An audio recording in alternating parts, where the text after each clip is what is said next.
அவனை தொழுதால் போதும் நல்லதே நடக்கும். ஆனை முகனை தொழுதால் நவக்கிரகங்களும் மகிழும். நல்லதே நடக்கும், நல்லதே நடக்கும். மலை போல் ஆற்றலையும் கலையா கல்வியையும் அள்ளி அள்ளி தந்திடுமே பிள்ளையார் சுழி. அலை போல் அடங்காத செல்வத்தை அளித்திடுமே ஆனைமுகன் அருள்மொழியும் பிள்ளையார் சுழி. மகராஜனையும் ஆள வைக்கும் பிள்ளையார் சுழி.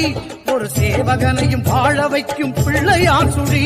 மகராஜனையும் ஆள வைக்கும் பிள்ளையார் சுழி. ஒரு சேவகனையும் வாழ வைக்கும் பிள்ளையார் சுழி. தலையெழுத்தை மாற்றிவிடும் பிள்ளையார் சுழி. நம் தலைமுறையை ஏற்றிவிடும் பிள்ளையார் சுழி. பிள்ளையார் சுழி, பிள்ளையார் சுழி, பிள்ளையார் சுழி.